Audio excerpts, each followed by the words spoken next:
mes sœurs, mes frères, les louanges, les remerciements, les éloges ne sièrent qu'au vivant qui ne meurt pas, Allah. Le parfait dans son essence, le parfait dans ses noms et attributs, le parfait dans tous ses actes qui oscillent entre sa bienveillance, sa miséricorde d'une part, et sa justice basée sur son omniscience et sa sagesse. Nous le louons, nous revenons vers lui repentant. Nous lui demandons protection contre les conséquences de nos péchés et les tendances de l'âme. Celui qui Allah guide, nul ne saurait l'égarer. Celui qui est privé de sa guidée, nul ne saurait lui montrer le droit chemin. J'atteste donc qu'il est le seul digne d'adoration. J'atteste de la véracité, de la prophétie, de la sincérité de Muhammad ibn Abdillah. J'atteste donc que ce serviteur et messager d'Allah subhanahu wa ta'ala a apporté la vérité. Il a transmis entièrement le message qui lui a été confié. Il a donné le conseil, le bon conseil à tout un chacun. Certains l'ont suivi, qu'Allah nous compte parmi ceux-là, et d'autres l'ont ignoré. Ont ignoré ce message de bonheur et de mansuétude. Il est certainement le meilleur des hommes que la terre a porté. Il reste prophète, il reste un homme, mais le meilleur des hommes. Il est Muhammad sallallahu alayhi wa sallam, et c'est l'objet de notre causerie d'aujourd'hui ou notre live. Allah dit subhanahu wa ta'ala dans la sourate Les Prophètes, Al-Anbiya, verset 107, Allah dit wa ma arsalnaka illa rahmatan lil alamin. Nous ne t'avons envoyé à Muhammad que comme miséricorde pour le monde, pas seulement pour les hommes, pas seulement pour les djinns, mais c'est pour tout le monde. Muhammad alayhi salatu wassalam, Allah subhanahu wa ta'ala nous dit quel bonheur, quelle miséricorde il représente, notamment pour ceux qui l'ont fréquenté et pour les gens qui ont ajouté foi à son message. Allah dit en effet dans la sourate 3, Ali Imran, verset 164, Allah dit لقد من الله على المؤمنين إذ بعث فيهم رسولا من أنفسهم يتلو عليهم آياته ويزكيهم ويعلمهم الكتاب والحكمة وإن كانوا من قبل لفي ضلال مبين. Allah était vraiment généreux. Al-Mannan. Allah était très généreux vis-à-vis des croyants. Et qu'Allah nous compte parmi ceux-là. Pour avoir envoyé parmi eux un prophète choisi parmi eux, qui leur récite les versets d'Allah, qui leur récite les signes d'Allah, qui les purifie et qui leur enseigne la sagesse, alors qu'ils étaient dans un profond égarement. En effet, qui est plus égaré que celui qui ignore son Seigneur subhanahu wa ta'ala, celui qui ignore pourquoi il a été créé, celui qui ignore qui il est. Puisque comme le disait, on lui fait dire à Al-Hassan Al-Basri, qu'Allah fasse miséricorde, qui connaît son Seigneur se connaît lui-même. S'il se connaît, il connaît son Seigneur. On ne saurait jamais le louer comme il se doit, le parfait dans son essence, l'élevé, subhanahu wa ta'ala.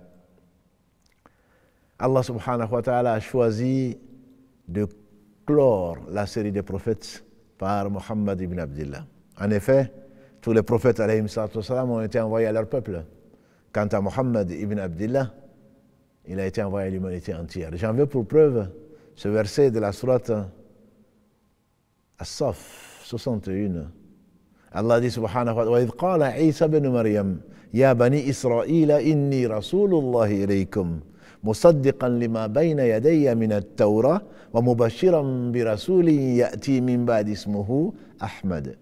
Et rappelle donc, quand Isa ibn Maryam, Jésus fils de Marie, dit ô fils d'Israël, je suis un messager envoyé à vous pour confirmer ce qu'il y avait devant moi de la Torah et pour vous annoncer la nouvelle, la bonne nouvelle de la venue d'un prophète dont le nom sera Ahmad. Nous savons tous que c'est Muhammad sallallahu alayhi wa sallam, qu'Allah le bénisse.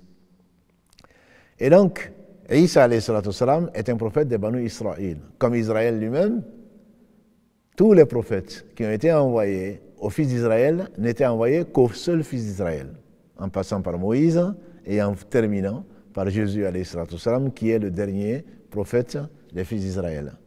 Puisque le prophète Muhammad sallallahu alayhi wa sallam nous a dit Jésus est plus proche de moi que les autres parce qu'entre lui et moi, il n'y a pas eu de messager. Et donc lui, par contre, il a été envoyé à l'humanité entière. Il a été envoyé aux hommes fils d'Adam, il a été envoyé aux djinns. Comme Allah subhanahu wa ta'ala nous le prouve dans la sourate qui s'appelle la sourate des djinns, sourate 72, versets 1 à 2. Allah dit subhanahu wa ta'ala, قُلْ أُوحِيَ إِلَيَّ أَنَّهُ اسْتَمَعَ نَفَرٌ مِّنَ الْجِنِّ فَقَالُوا إِنَّا سَمِعْنَا قُرْآنًا عَجَبًا. Dis à Mohammed, dis-leur, il m'a été révélé, puisqu'il ne le savait pas, qu'un groupe de djinns a écouté. T'as écouté, ils ont dit, nous avons écouté une lecture merveilleuse ou le Coran merveilleux. Dans la sourate Ahqaf également, sourate 46, verset 29 à 32, Allah subhanahu wa ta'ala informe qu'un groupe de djinns est venu l'écouter et après ils ont dit, écoutez, plutôt avant ils ont dit, taisez-vous et écoutez. Quand il a fini, ils ont été vers leur peuple en les appelant, en les invitant à l'islam. Ce sont les deux thaqalayn, ce sont les deux charges qui iront soit au paradis, soit en enfer. Quant aux bêtes et le reste qui n'ont pas de raison, ces créatures vont être jugées, mais vont devenir poussière, ni paradis, ni enfer pour eux. Muhammad sallallahu alayhi wa sallam, Allah subhanahu wa ta'ala nous dit dans la sourate Al-A'raf, sourate 7, verset 158, Allah subhanahu wa ta'ala nous dit قُلْ يَا أَيُّهَا النَّاسُ إِنِّي رَسُولُ اللَّهِ إِلَيْكُمْ جَمِيعًا. Dis-leur, ya Muhammad sallallahu alayhi wa sallam, ô vous les gens, c'est-à-dire toute l'humanité. Ô vous les gens, je suis pour vous le messager d'Allah pour vous tous. Inni rasulullahi ilaykum, je suis celui qui a été envoyé par Allah vers vous, jami'a, tous. Et Allah dit également dans la sourate Saba, sourate 34, verset 28, Allah subhanahu wa ta'ala dit وَمَا أَرْسَلْنَاكَ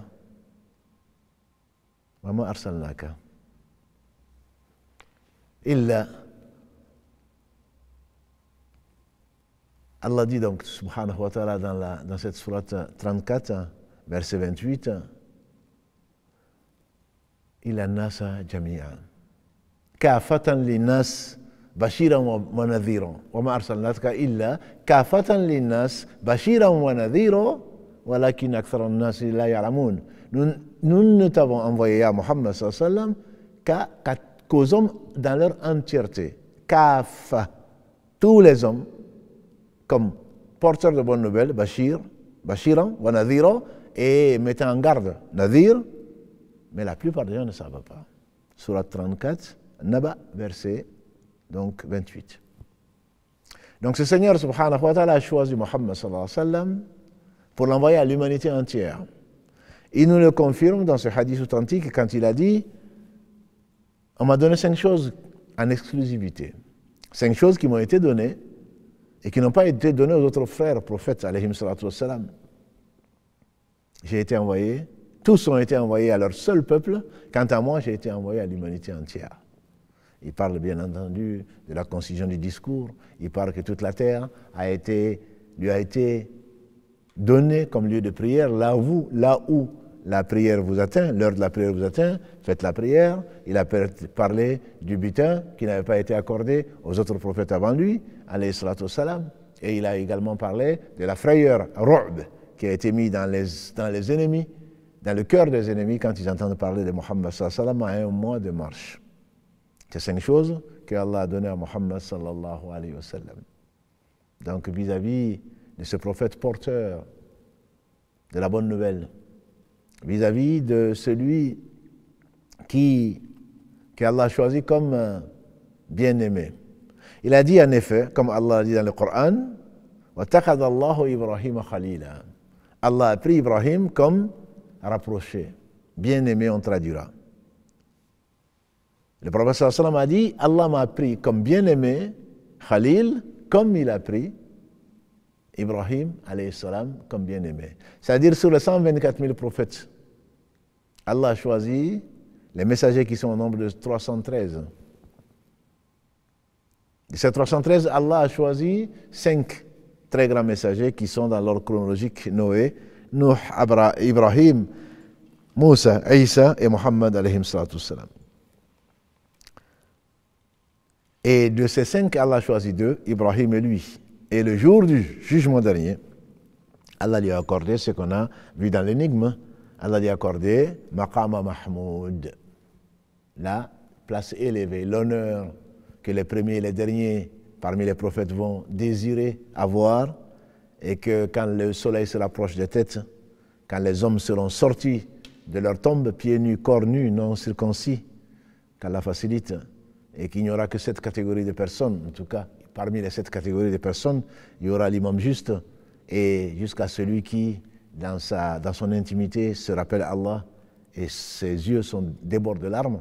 Les 7 catégories de gens qui seront sous l'ombre du trône, le jour où il n'y aura d'autre ombre que cette ombre-là, les autres vont suer en fonction de leur péché, la sueur va atteindre les chevilles, sinon la ceinture, sinon le cou, et certains seront noyés dans leur ceinture. Et ne me demandez pas comment cela peut se faire sur la même terre-père, sur le même sol. C'est facile à Allah subhanahu wa ta'ala.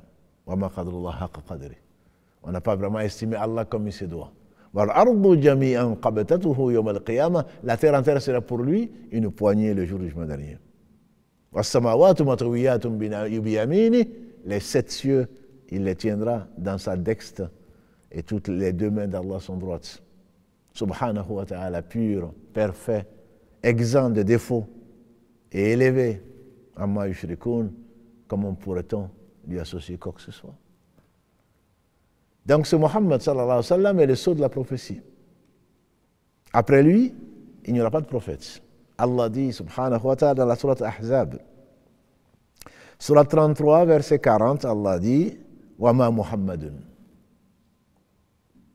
aba ahadim min rijalikum walakin Rasulullah wa khataman nabiyyin. Walakin Rasulullah wa khataman nabiyyin. Muhammad n'est le père d'aucun de vos hommes. Min rijalikum. C'est très précis. On n'a pas dit Muhammad n'a pas eu d'enfant. Allah dit Muhammad n'a été né le père d'aucun de vos hommes, parce que tous ces garçons ne sont pas devenus hommes, ils sont tous morts à bas âge. Qasim en fait partie, le premier, Ibrahim le dernier. Tous sont morts à bas âge. Donc Allah précise, Muhammad n'est le père d'aucun de vos hommes. Aucun homme n'a eu comme père Muhammad sallallahu alayhi wa sallam. Mais il est le messager d'Allah. Rasulullah wa khataman nabiyyin, et c'est lui qui a conclu le sceau de la prophétie, c'est ce que nous disons. Khataman nabiyyin. Après Muhammad sallallahu alayhi wa sallam, il n'y a pas de prophète. C'est pour cela que Allah l'a choisi pour conclure, pour confirmer son unicité subhanahu wa ta'ala, son message, l'éternel message donné à tous les prophètes sans exception, et pour corriger ce qu'on a pu dire entre autres sur Jésus et sa mère, et pour parfaire, pour compléter la religion. Comme il a dit, mon exemple n'est pas autre chose que celui qui a construit un palais magnifique. Les touristes disent qu'il est magnifique ce palais. Il ne manque qu'une pierre. Pourquoi celui qui l'a construit n'a pas amené cette pierre? Et moi, je suis cette pierre, et je suis le sceau de la prophétie. Qu'Allah le bénisse, sallallahu alayhi wa sallam. Donc, c'est Muhammad ibn Abdillah, celui qui croit en lui, sincèrement, ira au paradis. Celui qui refuse de croire en lui ne rentrera pas au paradis. C'est ce qu'il a dit, alayhi salatu wassalam, dans ce qui a été authentifié. Qu'est-ce qu'il a dit? Il a dit, celui d'entre vous, celui qui veut rentrer au paradis, rentrera au paradis. Rentrera au paradis qui veut? Ils ont dit, ya Rasulallah, messager d'Allah, qui donc ne veut pas rentrer au paradis? Il a dit, celui qui m'obéit rentrera au paradis, et celui qui refuse de m'obéir aura refusé de rentrer au paradis, alayhi salatu wassalam. En 2 mots, sa biographie, et ça ne fera pas l'objet de ce live, mais juste un rappel. Muhammad ibn Abdillah, comme son nom l'indique, Muhammad est le fils de Abdillah, qui n'a pas connu, qui est mort, alors que sa mère était enceinte de lui, Amina était enceinte de lui. Il est le petit-fils de Abdul Muttalib, un des nobles de la tribu de Quraysh, du groupe de Banu Hashim. Il est né en année de l'éléphant, quand Allah subhanahu wa ta'ala a humilié et exterminé Abraha, qui était venu pour détruire la Kaaba. Alam tara kayfa fa'ala rabbuka bi ashabil fil ألم يجعل كيدهم في تضليل وأرسل عليهم طيرا أبابيل ترميهم بحجارة من سجيل فجعلهم كعصف مأكول. N'as-tu pas vu comment ton Seigneur agit vis-à-vis des gens de l'éléphant? Abraham, ils sont courageux, ils sont dans des tanks, ils sont dans des chars, et ils se disent courageux. Et donc à cette époque, ils mettaient des éléphants devant eux pour les défendre et ils se cachaient derrière les éléphants pour attaquer l'ennemi. Et Allah a ordonné ce qu'il a ordonné et tout lui obéit, bon gré, mal gré. Allah a ordonné à l'éléphant de ne pas marcher. L'éléphant s'est couché là et il a refusé de marcher sur la Mecque, sur ordre de son Seigneur subhanahu wa ta'ala. Et c'est là qu'on a tout essayé. Et que dans cette situation, Allah a envoyé des oiseaux, Tayran Ababil, par volée, Tarmihim, qui leur envoyait, qui leur bombardait, Bihijaratin min sijil, de pierres d'argile. On dit que chaque oiseau avait une pierre dans chaque patte et une dans sa bouche. Il les a déchiquetés. Et ça, on peut le comprendre, même en physique.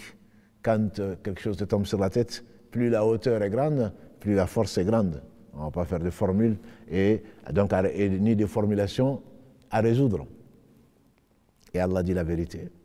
Il est né donc en année de l'éléphant. Il est orphelin de père. Il a perdu sa mère, selon les historiens, à 6 ans. D'autres disent à 2 ans. Il a perdu son grand-père qu'il a pris en charge à 8 ans. Muhammad sallallahu alayhi wa sallam. Son grand-père est mort à 8 ans. Après la mort de sa mère, son grand-père l'a pris en charge. C'était particulièrement chéri, bien entendu. Et ensuite, à ses 8 ans, il est passé sous la couverture de son oncle, Abu Talib, qui est le père de Ali ibn Abi Talib, et donc qui est mort mécréant, et pourtant qui croyait en sa mission, mais qui a refusé d'attester que Muhammad sallallahu alayhi wa sallam était le messager d'Allah, et pourtant il dit, mon neveu dit la vérité, je sais qu'il ne ment pas, je sais qu'il est messager d'Allah, mais il n'a pas, par sagesse d'Allah subhanahu wa ta'ala, sa justice, il n'a pas été capable, l'orgueil a pris le dessus, jusque sur son lit de mort, son fils, ils ont tout fait, et notamment son neveu Muhammad sallallahu alayhi wa sallam, qu'il a défendu corps et âme. Il a accompagné notamment dans l'année de l'embargo, les 3 ans plutôt d'embargo, avant que Allah ne l'élève au-dessus de cette cieux pour l'honorer par les 50 prières par jour. Il l'a accompagné là. Et c'est pendant cette épreuve, cet embargo, que notre mère Khadija, la seule femme du prophète sallallahu alayhi wa sallam à l'époque, et une des 4 meilleures femmes que la terre a portées, et Allah l'a repris, et elle est au paradis. Et Abu Talib n'a pas réussi, le prophète sallallahu alayhi wa sallam a insisté pour qu'il prononce la shahada. Oh mon oncle, prononce la shahada, et j'abandonnerai tout le monde au jour du jugement dernier pour défendre ta cause auprès d'Allah subhanahu wa ta'ala. Et Allah lui a révélé subhanahu wa ta'ala le verset 56 de la sourate Al-Qasas, sourate 28.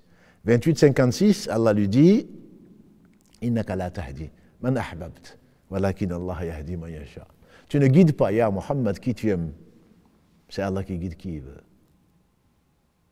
Et donc, pour savoir que ce n'est pas Muhammad sallallahu alayhi wa sallam qui guide, pourtant Allah dit Innaka tahdi ila siratal mustaqim. Tu guides bien vers le chemin droit. C'est une subtilité pour les idiots ou les orgueilleux qui trouvent une contradiction. Il n'y a absolument aucune contradiction. Allah subhanahu wa ta'ala guide par le Coran, comme il dit Shahrul Ramadan alladhi unzila fihi al-Qur'an hudan linnas wa bayyinatin min al-huda wal furqan, comme on l'a vu pas plus tard que samedi dans l'épisode 3. C'est pendant le mois de Ramadan que le Coran a été révélé comme guidé pour les gens, c'est-à-dire guidé vers le bien. Et Muhammad sallallahu alayhi wa sallam, depuis sa mission qu'il a eu il y a 40 ans, a guidé les gens jusqu'à 63 ans où Allah l'a rappelé, subhanahu wa ta'ala, après 23 ans de mission, après lui avoir confié le plus grand miracle et le plus grand guide des hommes et des djinns, qui est le Coran, dont nous avons parlé samedi dernier. Il a guidé vers le chemin droit, et ses héritiers guident vers le chemin droit, c'est-à-dire les savants. Le prophète sallallahu alayhi wa sallam nous a dit les savants sont les héritiers des prophètes. Les prophètes ne laissent ni dirham, ni dinar, aucun bien matériel, mais ils aident la science. Il lègue la science. Celui qui en a pris, une partie a été vraiment favorisée. Et donc, qu'Allah bénisse ce prophète, sa famille, ses compagnons et les savants qui sont ses héritiers et qui nous ont transmis. Nous attestons en tout cas qu'il a transmis tout ce qu'Allah lui a révélé sur ses 23 ans. Mohammed alayhi salatu wassalam, donc, sa vie est riche. Et celui qui est particulièrement intéressé, bien sûr, il y a très nombreux livres écrits dessus. Et nous avons, quant à nous, préparé et présenté avec Karim, qui est toujours à la technique, toujours fidèle, nous avons proposé sur notre site, donc Mosquée Mirail, nous avons proposé plus de 60 épisodes de sa merveilleuse vie, la sira du prophète sallam, puisque comment tu veux aimer ce que tu ne connais pas? Comment tu veux aimer ce que tu ne connais pas? Donc sur ces 60 épisodes, alhamdoulilah, c'est accessible sur YouTube, c'est accessible donc également sur notre site mosquée-mirail-toulouse.fr. Donc ce prophète Mohammed sallallahu alayhi wa sallam, pendant 40 ans, il a eu une des vies les plus nobles, mais les plus profanes. On a dit orphelin de père, il a perdu sa mère à 6 ans ou 2 ans, il a perdu son grand-père à 8 ans, il a été berger, oui, comme il nous l'a dit. Il a dit, moi j'ai été berger et je gardais les troupeaux de moutons à la Mecque. Ils ont dit, toi berger? Il dit oui, comme tous les prophètes. Tous les prophètes ont été des bergers, dans le sens matériel, puisqu'ils ne vivaient pas de sadaqa, d'ailleurs ça leur est interdit, ils ne vivaient pas de dons des ans et ils ne tendaient pas la main, ne serait-ce que par honneur. Allah les a purifiés et même après la prophétie de prophète n'acceptait que les cadeaux, pas de sadaqa. Et sa descendance également de Banu Hashim. Le prophète sallam a vécu donc avec son oncle Abu Talib, qui sera celui, parce qu'il a soutenu le prophète sallam, et son orgueil ne l'a pas amené à attester de la foi à Muhammad sallam, il sera dans l'enfer, mais à cause du prophète sallallahu alayhi wa sallam, il sera celui qui aura le châtiment le plus léger de l'enfer, qu'Allah nous en préserve. Il aura les 2 pieds dans une mare de feu 70 fois plus chaud que le nôtre, parce que le feu de l'enfer est 70 fois plus chaud que le nôtre, et sa cervelle va se mettre à bouillir. Et ce n'est pas parce qu'il a été oncle du prophète sallam, ce n'est pas parce qu'il a rendu service à l'islam que cela va le sauver au jour du jugement dernier. Ce n'est pas parce qu'il a eu l'un des meilleurs fils, qui est Ali ibn Abi Talib, et Ibrahim, son père est en enfer. Pourtant, c'est un bien-aimé d'Allah subhanahu wa ta'ala rapproché, comme Allah subhanahu wa ta'ala a voulu faire de lui, Millata abikum Ibrahim, wa sammakum muslimina min qabl, surat al-Hajj 22, communauté de votre père Abraham, c'est lui qui vous a appelé musulman auparavant, c'est le père des musulmans, néanmoins son père est en enfer, parce qu'il n'a pas cru en Allah, parce qu'il a désobéi à Allah, parce qu'il a adoré autre que Allah. Inna Allah la yaghfiru an yushraka bihi wa yaghfiru ma duna dhalika liman yasha. Allah ne pardonne pas qu'on lui associe quoi que ce soit. En dehors de cela, il pardonne à qui il veut. Qul ya ibadi alladhina asrafu ala anfusihim la taqnatu min rahmatillah. Inna Allah yaghfiru dhunuba jami'a innahu huwal ghafurur rahim. Connaître Allah, c'est l'aimer. Allah dit dans la sourate Az-Zumar 39, verset 53, dit Qul ya ibadi alladhina, dis ô mes serviteurs qui sont fait outragement tort, jamais ne désespérez de la miséricorde d'Allah, Allah pardonne tous les péchés. Innahu huwal ghafurur rahim, il est certainement celui qui est le pardonneur et le miséricordieux. Donc Mohammed sallallahu alayhi wa sallam a été persécuté comme on le sait, il n'a eu que très peu de gens qui l'ont suivi, généralement parmi les pauvres, les esclaves, les femmes, comme c'est souvent le cas, et Allah les a honorés. L'honneur, c'est par rapport à ce que Allah a aimé. Et Allah donne tout à tout le monde sauf la foi. S'il a donné la foi, c'est qu'il t'a aimé. Il est resté le temps qu'Allah a voulu, 13 ans à la Mecque. Au bout de la 10e année, Allah lui a permis d'aller s'adresser à d'autres que ceux qui sont de la Mecque. Au bout de 3 ans, c'était la da'wa secrète, l'appel à Allah secrète. Il y a eu les meilleurs d'entre nous, Abu Bakr et Uthman, et ensuite d'autres qui sont rentrés et ils faisaient la prière en cachette dans la maison de Arkam ibn Arkam, à côté du mont Safa. Et ensuite, Allah lui a permis au bout de 3 ans d'appeler le reste des gens qui venaient à la Mecque. Et au bout, ceci a duré de l'année 3 à l'année 7, et ensuite Allah lui a permis d'aller à l'extérieur, il était à Taif, donc c'est sa première hijra. Il a été à Taïf appeler les gens et il allait à toutes les foires quand Allah lui a fait rencontrer les Khazraj, une tribu arabe de Yathrib qui est devenue Médine et à qui il a expliqué l'islam, qui l'ont embrassé, alors que d'autres tribus n'ont pas eu cet honneur d'avoir foi en l'islam. Et ensuite, ceux-ci sont revenus l'année d'après avec d'autres, avec les Haus, avec lesquels ils étaient en conflit, mais qui vivaient ensemble, des Arabes de Yathrib. Et ensuite, Allah a voulu donc que le prophète sallam, son message soit accepté par les gens de Yathrib, de Médine, et il a envoyé donc Mus'ab ibn Umayr, qu'Allah a agréé avec eux, pour leur enseigner l'islam. Et ensuite, il a émigré, ses compagnons avant lui, sallallahu alayhi wa sallam, après 13 ans de dures épreuves. Et ce n'était pas fini, c'était le début. Le début, comment dirais-je, des épreuves terribles. Puisque c'était la guerre qui lui a été déclarée. À Badr, Allah a honoré les croyants alors qu'ils étaient tous si faibles en nombre. Mais ce n'est pas le noble, ce n'est pas le nombre qui compte. Un prophète viendra, comme j'aime bien ce hadith, un prophète viendra avec lui personne. C'est la qualité. L'islam insiste sur la qualité.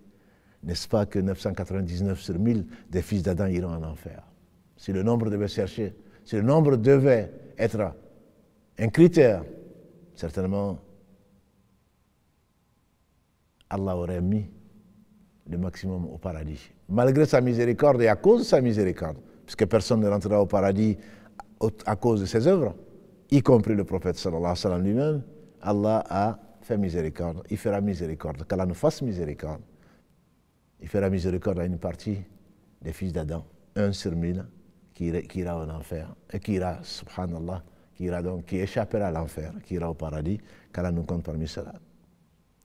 Mohammed sallallahu alayhi wa sallam est resté donc 10 ans avec ses ennemis intérieurs et extérieurs, et ensuite Allah a voulu, avant sa mort, faire triompher sa cause.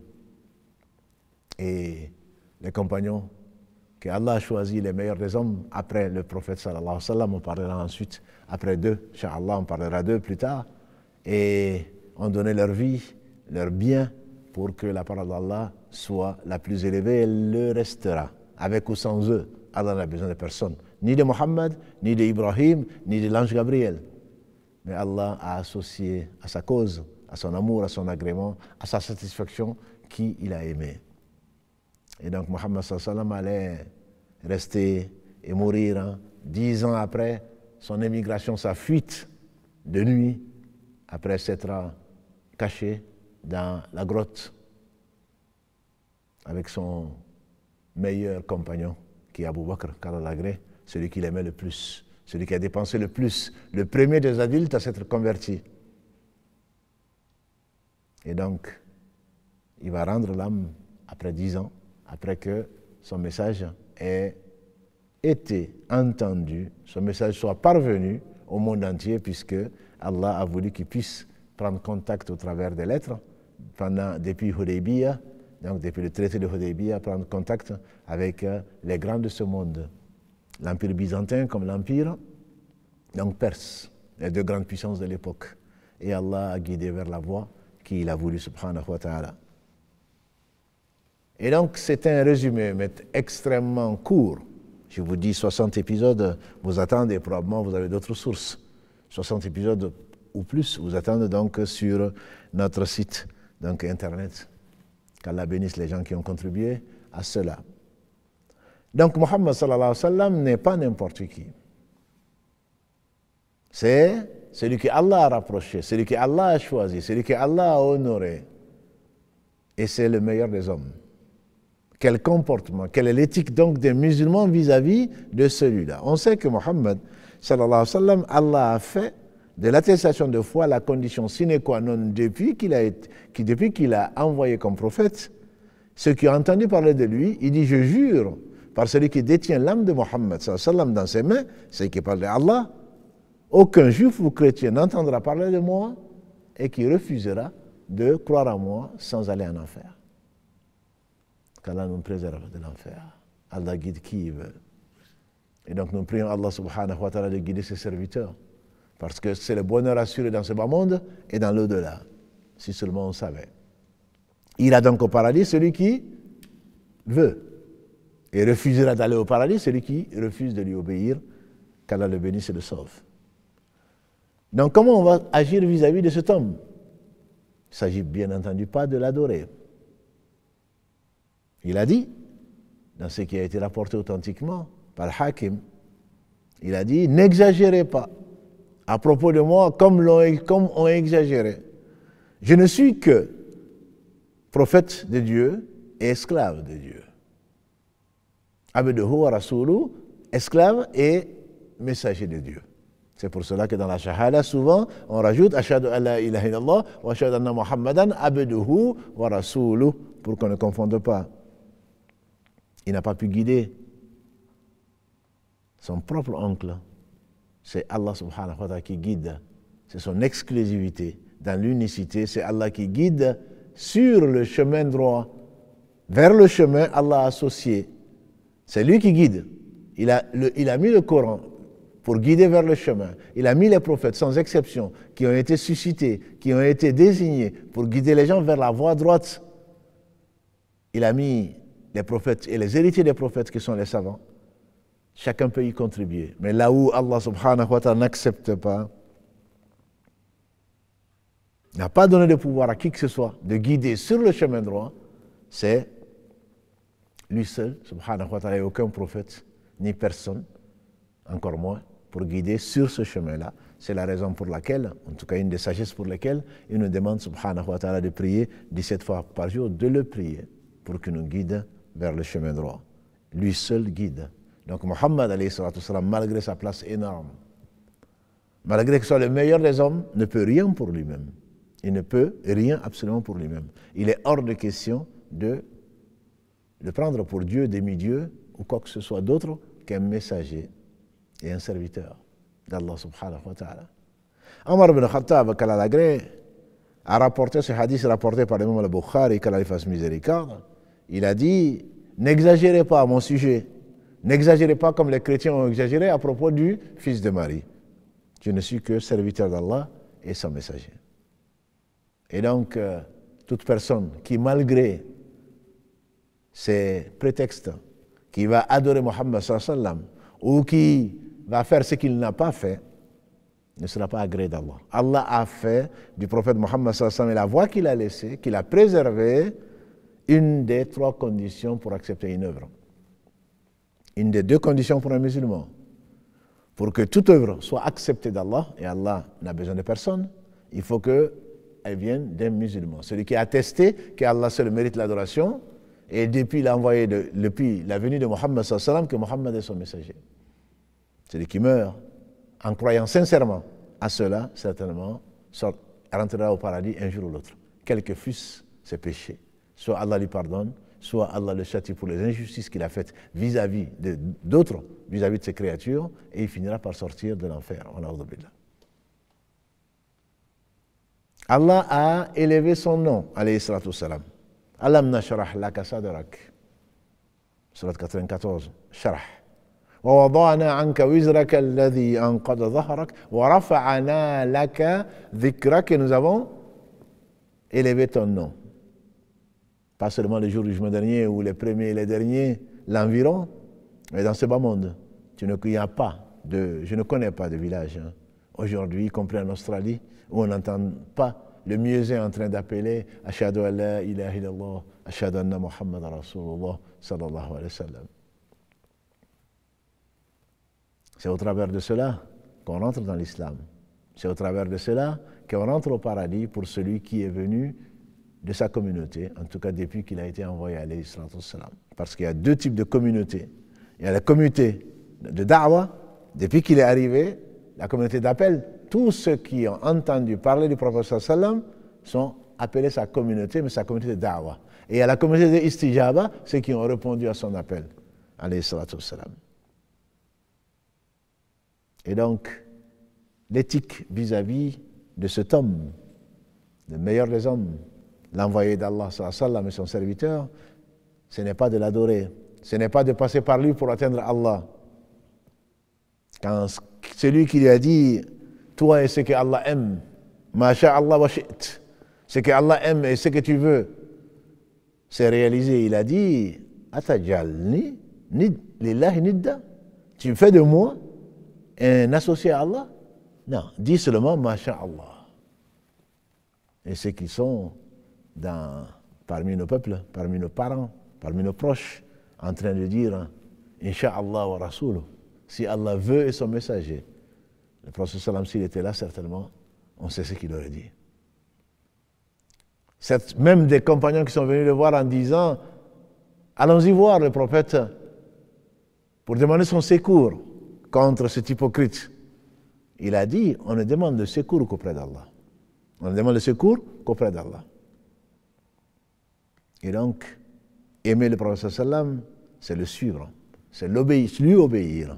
Et Allah en a fait une obligation. Et l'œuvre n'est pas acceptée de lui, comme il le dit subhanahu wa ta'ala, et l'unanimité des savants, c'est leur compréhension, l'œuvre n'est pas acceptée si elle ne suit pas la sunna du prophète sallam. Donc, sous le prétexte de dire on va fêter l'anniversaire du prophète sallam, qui n'a jamais fait, ni lui, ni ses compagnons, ni aucun des 4 imams de la communauté, ceci date des Fatimides, qui ont fait fêter l'anniversaire du prophète sallam, et ensuite l'anniversaire de Ali, et ensuite l'anniversaire de Fatima, et ensuite l'anniversaire de Al-Hassan, ensuite l'anniversaire d'Al-Hussein, et les différents imams. L'intention peut être bonne, même excellente. Mais le problème, c'est Allah, qu'est-ce qu'il dit? Qul ya Muhammad, dis-leur ya Muhammad, surat Ali Imran, verset 31. Qul, in kuntum tuhibbuna Allah, fattabi'uni, yuhibbukum Allah, wa yaghfir lakum dhunubakum, wallahu ghafurur rahim. Dis-leur ya Muhammad, si vous prétendez aimer Allah, alors suivez-moi. Allah vous aimera et vous pardonnera vos péchés. Allah, il est celui le pardonneur et le miséricordieux. Ibn al-Qayyim, quand il fasse miséricorde, il dit, vois-tu, tout le monde prétend aimer Allah et Allah a mis comme un entonnoir, un filtre. Si vraiment tu aimes Allah, suis le prophète sallam. Et c'est la meilleure des compréhensions quand il a dit alayhi salatu sallam, ma communauté, à l'instar de la communauté chrétienne et à l'instar de la communauté juive auparavant, ma communauté va se diviser en 113 parties, 72 en enfer et une seule sera sauvée. On dit, mais quelle est celle qui va être sauvée? Il dit, celle qui est sur la voie sur laquelle moi je suis, moi aujourd'hui, moi et mes compagnons. Et il a dit également, وَإِيَّاكُمْ وَالْمُحْدَثَاتِ الْأُمُورِ كُلُّ بِدْعَةٍ ضَلَالَةٍ وَكُلُّ ضَلَالَةٍ فِي النَّارِ. Je vous mets en garde contre les innovations en matière religieuse. Toute innovation religieuse est également, et tout également est dans l'enfer, qu'Allah nous préserve. Donc les prétextes que nous avons ou qu'on nous donne, non, c'est pour juste bien faire. On n'a pas à le faire. Allah aurait-il oublié de révéler à son prophète sallallahu alayhi wa sallam ce qui nous sera utile? Ou alors, tu prétends qu'il a caché quelque chose? Dans les deux cas, on sort de l'islam, on a billah. L'intention ne suffit pas. La bonne intention est nécessaire, mais l'intention ne suffit pas. Allah dit dans la sourate Al-Kahf, que vous lisez probablement tous les samedis et tous les vendredis, Allah dit وَمَنْ كَانَ يَرْجُو لِقَاءَ رَبِّهِ فَلْيَعْمَلْ عَمَلًا صَالِحًا وَلَا يُشْرِكْ بِعِبَادَةِ رَبِّهِ أَحَدًا. Dernier verset de la sourate 18, Al-Kahf, la caverne. Celui qui espère, c'est-à-dire celui qui est convaincu, celui qui espère la rencontre de son Seigneur, alors qu'il fasse une bonne œuvre. Les savants sont unanimes pour dire la bonne œuvre, c'est celle qui suit la sunna du prophète sallallahu alayhi wa sallam et qui n'associe personne dans son intention à Allah. Et donc les 3 conditions, je les rappelle, c'est l'islam. وَمَنْ يَبْتَغِ غَيْرَ الْإِسْلَامِ دِينًا فَلَمْ يُقْبَلْ مِنْهُ وَإِنَّهُ فِي الْآخِرَةِ مِنَ الْخَاسِرِينَ. Surat Ali Imran, verset 85. Celui qui recherche une autre façon de se rapprocher d'Allah, autre que l'islam, Allah ne l'accepte pas de lui. Et dans l'au-delà, il fait la partie des perdants. Surat 3, verset 85. Et ensuite, c'est al-ikhlas.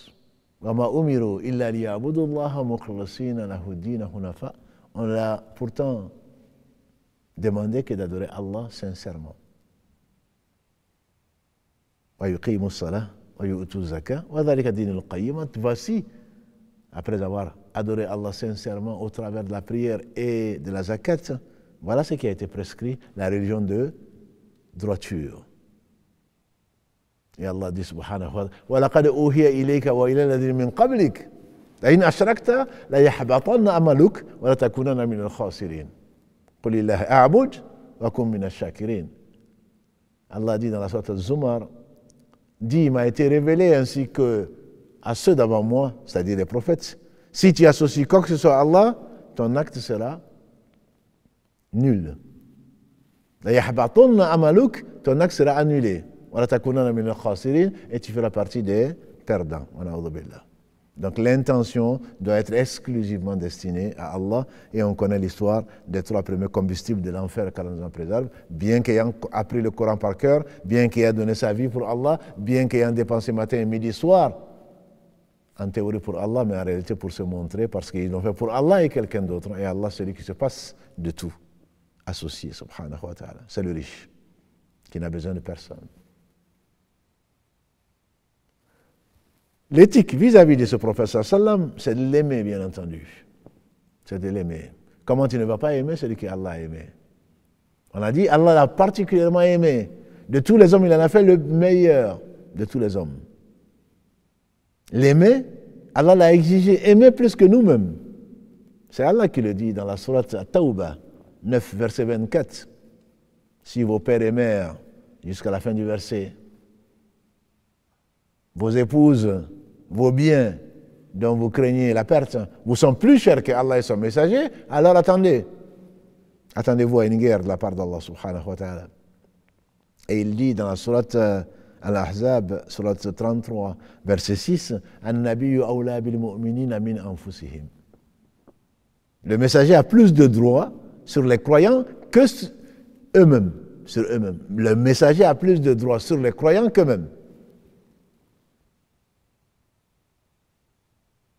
Et Allah subhanahu wa ta'ala, au travers de très nombreux versets de la sourate Al-Hujurat, sourate 49, qu'on appelle la sourate du comportement, on n'a pas le temps de développer, quand il dit dans les premiers versets, Ya ayyuhalladhina amanu, la tuqaddimu bayna yaday Allahi wa rasuli, wa taqullaha inna Allaha samiyun alim. Ya ayyuhalladhina amanu, la tarfa'u aswatakum fawqa sawti an-nabi. ولا تجهروا له بالقول كجهر بعضكم لبعض أن تحبط أعمالكم وأنتم لا تشعرون. Les versets 1 et 2 de la sourate 49, Allah dit, oh vous les croyants, vous êtes déjà croyants, c'est Allah qui les appelle croyants. Ya ayyuhalladhina amanu, la tuqaddimu bayna yaday Allahi wa rasuli, ne devancez pas Allah et son prophète. De peur que vous n'élevez pas la voix également devant le prophète, de peur que vos œuvres s'anéantissent, soient annulées par Allah. On dit que, depuis la révélation de ces versets, Omar en particulier, qu'Allah l'agrée, on dit qu'il avait une voix forte. On dit qu'il venait, il parlait au prophète sallallahu alayhi wa sallam, comme si c'était une confidence, tellement il avait peur que ses œuvres ne soient annulées par Allah. C'est même Omar qu'Allah l'agrée, il a dit, parmi les signes d'amour, d'après Ibn Abbas qu'Allah l'agrée, il a dit à Abbas, il a dit, tu sais très bien que ton entrée dans l'islam, Abbas qui est entré tard dans l'islam, il a dit, ton entrée dans l'islam m'était plus chère que l'entrée de mon propre père, parce que je savais que ton entrée tenait au cœur du prophète sallallahu alayhi wa sallam. C'est quand on aime ce que l'autre aime. Nous demandons, et le prophète Daoud l'a dit, Allahumma inni as'aluka hubbak wa hubba man yuhibbuk wa hubba amal yuqarribuni ila hubbik. Oh Allah, je te demande ton amour, l'amour des gens que tu aimes. Et Allah a aimé Muhammad sallallahu alayhi wa sallam. Et l'amour des œuvres qui conduisent à ton amour. Et Allah lui a révélé également de demander ça. Donc quand tu aimes Allah, tu aimes nécessairement le meilleur des hommes, celui que Allah a aimé le plus parmi les hommes. Mais en plus, Allah subhanahu wa ta'ala a rendu donc cet amour obligatoire, plus que nous-mêmes. Le prophète sallallahu alayhi wa sallam, d'après Anas ibn Malik al-Agré, il a dit que le prophète sallallahu alayhi wa sallam a dit, aucun d'entre vous ne sera véritablement croyant s'il ne m'aime pas plus que son père, sa mère, ses enfants, et plus que lui-même. Plus que lui-même. Omar ibn Khattab, radiallahu ta'ala anhu, celui dont Satan certainement n'aime pas qu'on parle de lui, parce que Ibn Mas'ud disait, parlez de Omar, celui qui parle de Omar parle de la vérité. Et Allah a fait de lui, s'il y avait un inspiré dans la communauté de Muhammad sallallahu alayhi wa sallam, ça aurait été lui. Omar ibn Khattab, il dit, Wallahi, au messager d'Allah, je jure par Allah que je t'aime plus que tout, sauf moi-même. Le prophète sallallahu alayhi wa sallam dit, pas encore, pas encore. Et peu de temps après, il a dit, Wallahi, maintenant je t'aime plus que moi-même. Il a dit, Al-an ya Omar. Ah, maintenant, oui, oh Omar. Certains ont dit, que maintenant, Omar? Mais ce n'était pas un reproche du plus doux des hommes. Je n'ai été envoyé que pour parfaire le bon comportement. Il dit, il était celui qui avait le meilleur des comportements, alayhi salatu wassalam. Et Allah le lui a dit, dans la sourate Al-Qalam, 68, Wa innaka la'ala khuluqin azim. Et tu es celle te pétrit de noble caractère. Ça, c'est Allah qui le dit. Et Allah dit la vérité. L'amour du prophète sallallahu alayhi wa sallam, donc on doit aimer le prophète sallallahu alayhi wa sallam plus que nos femmes, plus que nos hommes, nos maris, plus que nos enfants. Qu'est-ce que ça veut dire? Ça veut dire que quand un ordre a été donné, ça veut dire qu'il faut lui obéir. Parce que quand on aime, on obéit. Quand on aime, on obéit. Et Allah a ordonné l'obéissance au prophète sallallahu alayhi wa sallam. C'est quand il y a le choix entre un ordre et celui du messager d'Allah sallallahu alayhi wa sallam, c'est celui du messager d'Allah sallallahu alayhi wa sallam qu'on va choisir. Parce qu'il aimait ceci. Anas ibn Malik a été jusqu'à aimer la courge. Pourquoi? Parce que le prophète sallallahu alayhi wa sallam aimait la courge. Et les compagnons du prophète sallallahu alayhi wa sallam, même pour... Quand ils sont en voyage, par exemple, Ali, Kalalagré, quand il est monté sur la monture, qu'il a dit Subhanalladhi sakharana hada, comme Allah subhanahu wa ta'ala nous l'a enseigné dans le Coran, et ensuite il a souri. Il dit parce que j'ai vu le messager d'Allah le dire et sourire. Quand on monte dans une monture, il est conseillé de se rappeler Allah et donc de demander à Allah l'accompagnement. Et de reconnaître que sans lui, on n'aurait certainement pas pu rendre docile ce sur quoi nous sommes, notamment les animaux. Donc aimer le prophète sallallahu alayhi wa sallam, on doit l'aimer plus que nos propres parents, nos amis, plus que nous-mêmes. Quand ta passion vient et qu'il y a un ordre du prophète sallallahu alayhi wa sallam, l'ordre du prophète sallallahu alayhi wa sallam passe avant tout.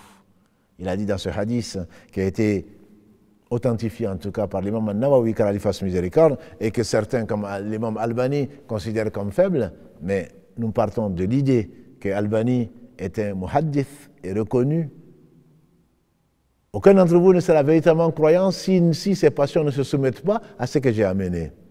Vous pouvez le trouver dans les 40 de An-Nawawi. Qu'Allah lui fasse miséricorde. L'obéissance au prophète sallam a été et doit être l'éthique. Ça a été l'éthique des compagnons. Parce que Allah l'a ordonné dans le Coran. Allah dit subhanahu wa ta'ala, Ya ayyuhalladhina amanu, ati'u Allah, wa ati'u Rasul, wa ulul amr minkum. Surat An-Nisa 4, verset 59. Oh, vous les croyants, obéissez à Allah, obéissez au messager. C'est que tout ce que Allah dit, obéissez-le. Tout ce que le messager dit, obéissez, et aux gens qui détiennent l'autorité. Les savants, ils ont expliqué que l'obéissance à Allah est absolue. L'obéissance au messager est absolue. Quant au détenteur de l'autorité, il faut lui obéir, mais à condition que ce ne soit pas une désobéissance au Seigneur subhanahu wa ta'ala. Ibn Mas'ud, radiallahu ta'ala anhu, une femme est venue dire, tu prétends que la femme qui s'épile les sourcils est maudite? Il dit oui. Il dit, j'ai lu tout le Coran, je ne l'ai pas vu. J'ai lu tout le Coran, je ne l'ai pas trouvé. Il a dit, tu as vraiment lu tout le Coran, va le lire. Elle dit, oui, oui. Elle dit, Ibn Mas'ud lui dit, est-ce que tu n'as pas trouvé le verset 7 de la sourate 59, Al-Hashr. Allah dit dans le verset 57, وَمَا آتَاكُمُ الرَّسُولُ فَخُذُوهُ وَمَا نَهَاكُمْ عَنْهُ فَانْتَهُوا وَاتَّقُوا اللَّهَ. Ce que le messager vous apporte, prenez-le. Ce qui vous interdit, abstenez-vous-en et craignez Allah. Elle dit oui, oui, je l'ai bien vu. Il dit alors, moi j'ai entendu le messager d'Allah dire que Allah maudit celle qui s'épile les sourcils, celle qui épile également jusqu'à la fin du hadith. Allah dit dans la sourate An-Nisa encore, verset 69, sourate 4, les femmes, verset 69, ومن يطع الله والرسول أولئك مع الذين أنعم الله عليهم من النبيين والصديقين والشهداء والصالحين وحسن أولئك رفيقا. Celui qui obéit à Allah et aux messagers, voilà ce que Allah a agréé parmi les prophètes, les véridiques, les martyrs témoins et les gens de bien, et quelle belle compagnie. Allah dit dans la même sourate 4, An-Nisa, verset 80, وَمَنْ يُطِيعِ الرَّسُولَ فَقَدْ أَطَاعَ اللَّهَ. Celui qui obéit au messager, c'est en fait, il a obéi à Allah. Obéir au messager est non seulement une obligation, c'est une condition pour que Allah accepte une œuvre. Ibn Qayyim dit, au jour du jugement dernier, chacun devra répondre pour chaque acte à 2 questions. La première, pourquoi? Et la deuxième, comment? Pourquoi tu as fait ça? C'est pour qui tu as fait ça? Si tu l'as fait pour Allah, alhamdulillah. Si tu ne l'as pas fait pour Allah, l'acte ne compte pas. Et comment tu l'as fait? As-tu suivi le messager? Si oui, alhamdulillah. Sinon, l'acte est rejeté. L'islam, la sincérité et l'obéissance au prophète sallallahu alayhi wa sallam sont les 3 conditions d'acceptation de l'œuvre chez Allah subhanahu wa ta'ala. L'heure tourne. Il faut effectivement également, en plus de l'amour et de l'obéissance au prophète sallallahu alayhi wa sallam, il faut multiplier les prières sur lui, alayhi salatu wa sallam. Notamment le vendredi, comme il a dit, vos œuvres sont présentées devant moi le vendredi. Multipliez vos salutations. Allah met un ange pour me transmettre vos salutations. Surtout priez pour moi, surtout le vendredi. Et vos prières me sont transmises. Allah le dit dans la sourate Al-Ahzab 33, verset 56.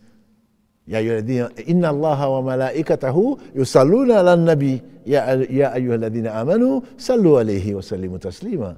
Allah et ses anges prient sur le prophète sallallahu alayhi wa sallam. Oh, vous les croyants, prenez-le en exemple et priez sur lui et saluez-le de salutations. On lui a demandé comment on peut, on sait comment on te salue, mais comment est-ce qu'on va prier sur toi? Il a dit, dites Allahumma salli ala Muhammadin wa ala ali Muhammad, c'est que l'on connaît. Aimer le prophète sallallahu alayhi wa sallam, l'éthique du musulman, c'est aimer sa famille croyante, bien entendu, puisqu'il a au moins 2 oncles qui sont en enfer. Abu Lahab et Abu Talib, c'est pas parce qu'ils étaient oncles du prophète sallallahu alayhi wa sallam. Aimer le prophète sallallahu alayhi wa sallam, et dans l'éthique, c'est très certainement le vénérer, défendre sa sunna, faire revivre sa sunna aujourd'hui quand les gens ont abandonné. C'est lutter de toutes ses forces pour éliminer tout ce qu'on a pu apporter dans sa religion. Et Allah se suffit à lui-même. Et suivre le prophète sallallahu alayhi wa sallam, l'éthique du musulman, c'est profondément suivre les pas de Muhammad sallallahu alayhi wa sallam, puisque Allah subhanahu wa ta'ala a voulu qu'après lui, il n'y ait plus de prophètes. Allah a conservé le plus grand miracle qu'il a donné, qui est le Coran, qu'on a vu dans l'épisode 3. Allah a voulu purifier sa sunna par des hommes, dont on parlera, Inch'Allah, des hommes qui ont purifié sa sunna et qu'Allah nous a conservé, subhanahu wa ta'ala. Personne n'aura d'argument en disant, je ne savais pas comment aller aux toilettes. Jusqu'à aller comment faire ses besoins, Allah nous l'a consigné au travers de l'exemple. Et Allah dit subhanahu wa ta'ala dans la sourate 33 Al-Ahzab, لَقَدْ كَانَ لَكُمْ فِي رَسُولِ اللَّهِ أُسْوَةٌ حَسَنَةٌ. Vous avez dans le messager d'Allah le meilleur exemple. Et donc on doit le suivre dans tout ce qu'on a appris de lui d'authentique. Et Allah n'est pas oublieux. L'énigme donc très très rapidement, je dirais un guide, un témoin et un critère d'élection. Qui suis-je? Je suis un guide, je serai témoin, ou je suis un témoin, et je le serai, et également je suis donc un critère de sélection. Guide, témoin, critère de sélection, qui suis-je? Qu'Allah bénisse Mohammed, sa famille, ses compagnons, et tous ceux qui les auront suivis dans le droit chemin, et nous fasse l'honneur d'en faire partie, parce que c'est un honneur, l'un des plus grands bienfaits d'Allah.